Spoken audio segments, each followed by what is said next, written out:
Class में lines and angles start किया था एंड उसका जितना भी हमने इंट्रोडक्टरी पार्ट है वो सभी कर लिया था, जिसके अंदर हमने टाइप्स ऑफ एंगल्स कवर करे थे, linear pair of angles, adjacent angles, and as I told you in the previous class that today we are going to start with the NCERT exercise 6.1.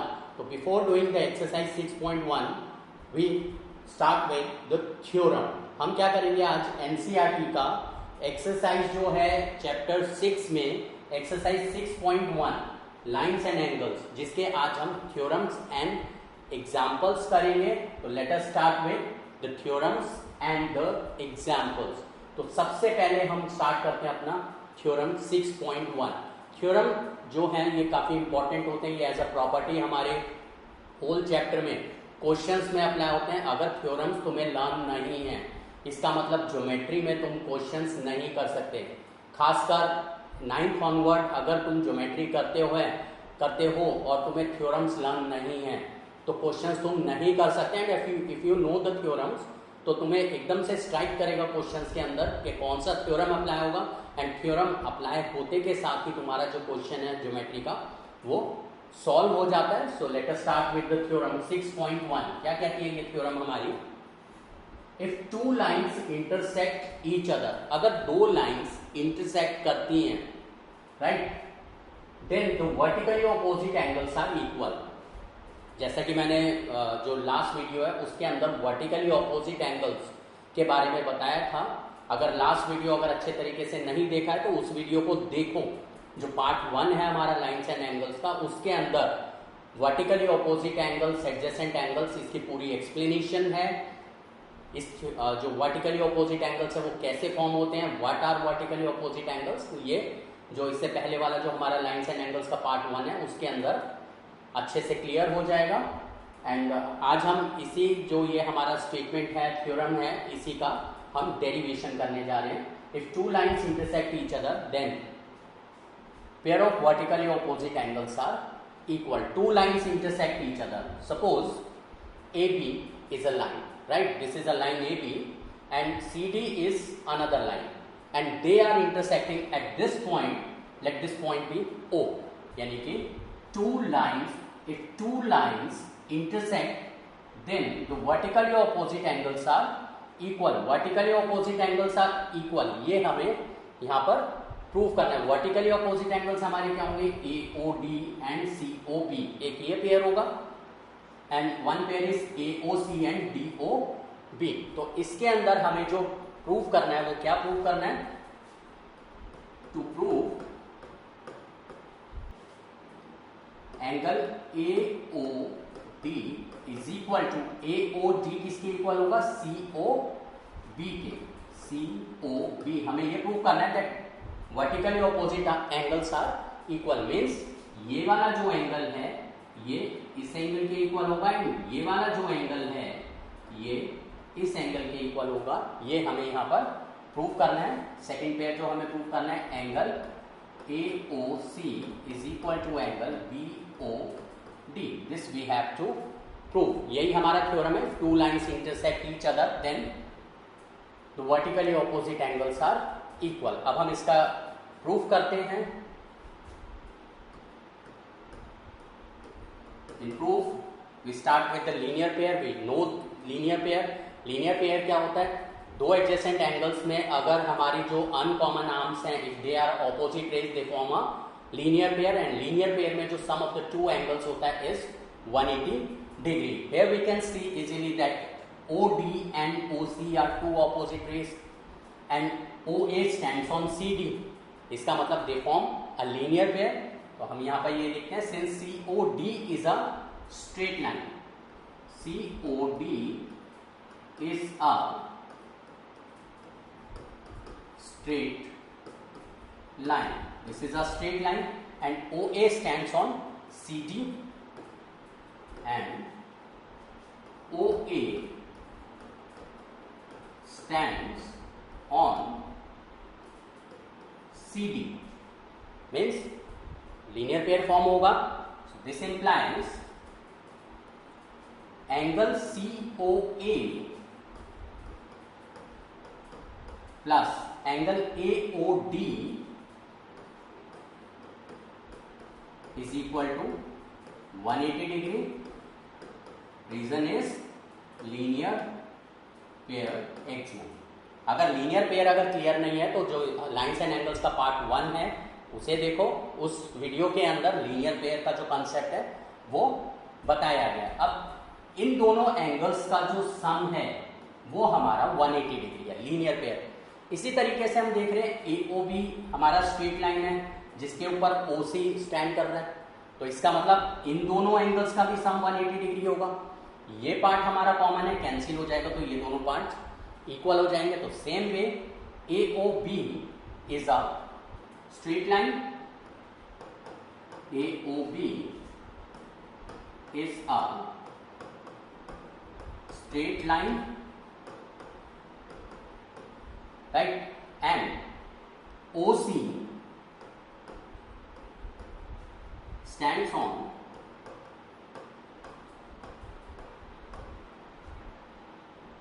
AB. So this implies angle AOC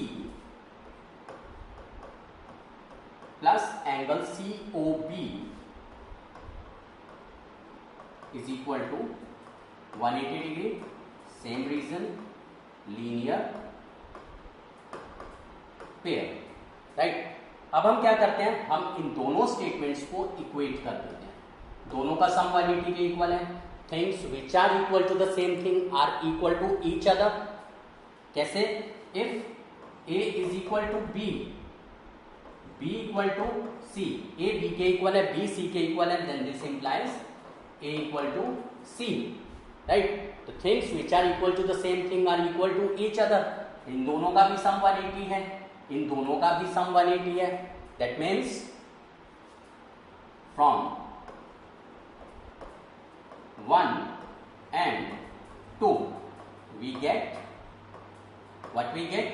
Angle COA plus angle AOD is equal to angle AOC plus angle COB. AOC and COA, AOC and COA same angle है, मतलब दोनों side से ये cancel हो जाएगा। ये अगर हम कैंसिल कर देते हैं तो we get therefore angle AOD is equal to COB. AOD is equal to COB.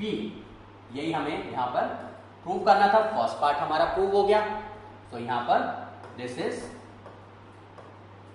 Prove. यहाँ पे हमने इसको प्रूव कर दिया, AOD is equal to COB. Same way अगर मैं इन दोनों का सम 180 और इन दोनों का सम 180, मतलब इस पेयर में लीनियर पेयर और इस पेयर में इस पेयर में लीनियर पेयर लगाता हूं, ये मैंने पेयर अप्लाई किया हुआ है, तो उससे क्या होगा, ये एंगल कैंसिल होकर ये आ जाएगा।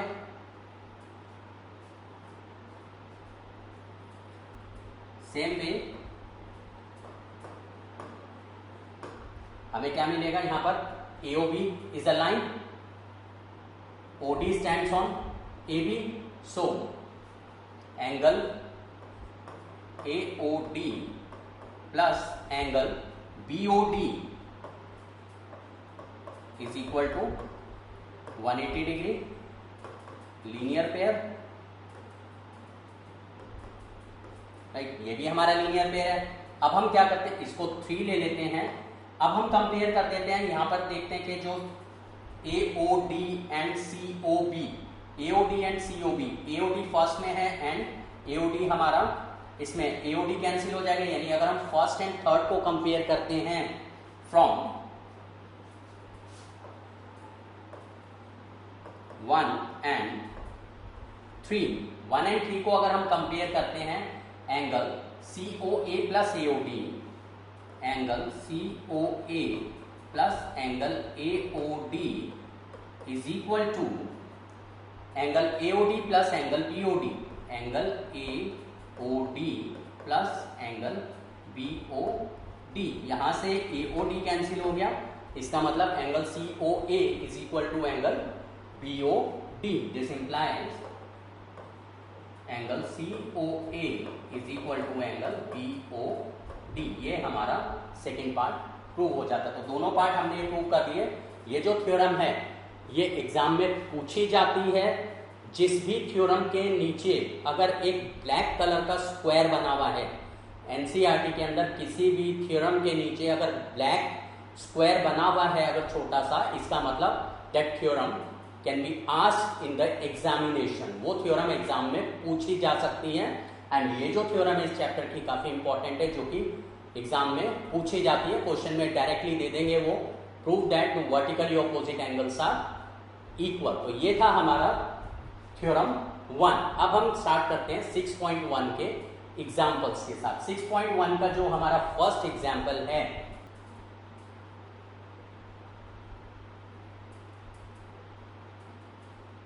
Lines PQ and RS intersect each other at point O. Lines PQ RS intersect each other at the point O. If angle POR यानी कि ये वाला एंगल रेशो ROQ यानी कि ये एंगल, इन दोनों एंगल्स का जो रेशियो है वो हमें गिवन है 5:7।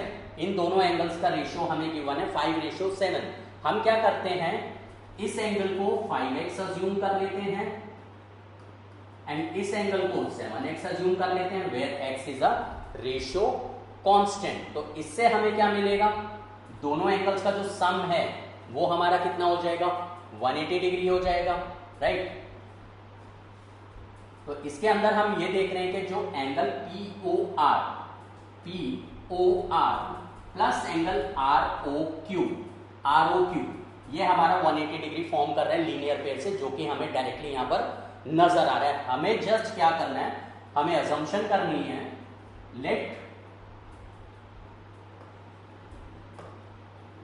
Angle POR is equal to 5x and angle ROQ is equal to 7x, where x is a ratio constant। हमने x को रेशियो कांस्टेंट ले लिया। अब यहां पर POR और ROQ का सम हमारा कितना है, 180 डिग्री है। दोनों का रेशियो हमें गिवन है 5:7, जिसके बेसिस पर हमने अज्यूम कर लिया एंगल POR को 5x एंड ROQ को 7x। ये स्टेटमेंट हमें यहां पर गिवन है। हमें क्या करना है, सारे एंगल्स फाइंड आउट करने हैं। ये चारों जो एंगल हैं ये हमें फाइंड आउट करने हैं। अगर हम ये एंगल फाइंड आउट कर लेंगे तो वर्टिकली ऑपोजिट एंगल जो अभी हमने थ्योरम किया है उससे हमारा ये एंगल दोनों इक्वल होंगे, तो ये एंगल पता चल जाएगा।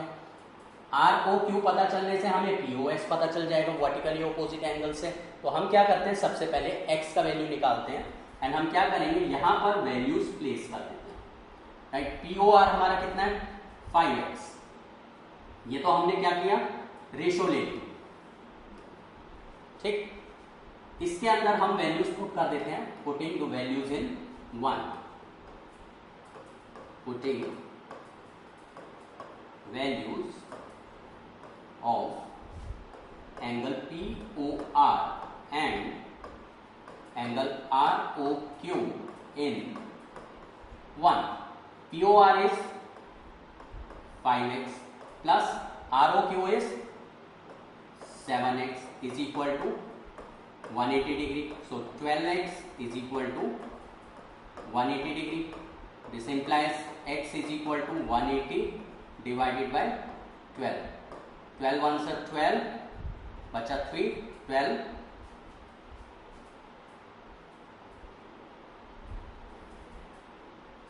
12 1 से 12, 180 को 12 से कट करेंगे, 12 1 से 12 बचा 6, 60 हो गया, 12 5 जा 60। So we get x is equal to 15। हमें x पता चल गया, x पता चल गया मतलब कि एंगल POR पता चल जाएगा। Therefore angle POR which is equal to what, 5x। तो ये हमारा कितना हो जाएगा, 5 into x is what, 15। So this is 75 degrees. ये हमें पता चल गया। एंगल ROQ इज 7x, तो ये हो जाएगा हमारा 7 इंटू 15 यानी कि 105 5 डिग्री, ये हमें पता चल गया। ये दोनों एंगल्स हमें पता चल गए, this is 75 and this is 105। Vertically opposite angle से ही हमारा इक्वल हो जाएगा। Therefore angle QOS is equal to 75 degree because angle QOS is equal to angle QOS हमारा किसके इक्वल है, POR के, POR, एंड जो एंगल हमारा POS है ये हमारा किसके इक्वल है, ROQ के इक्वल है। और ROQ हमारा कितना है, 105, तो ये हमारा हो गया 105 degree because angle POS is equal to angle ROQ। इनका रीजन हमारा क्या हो जाएगा, वर्टिकली ऑपोजिट एंगल्स, वर्टिकली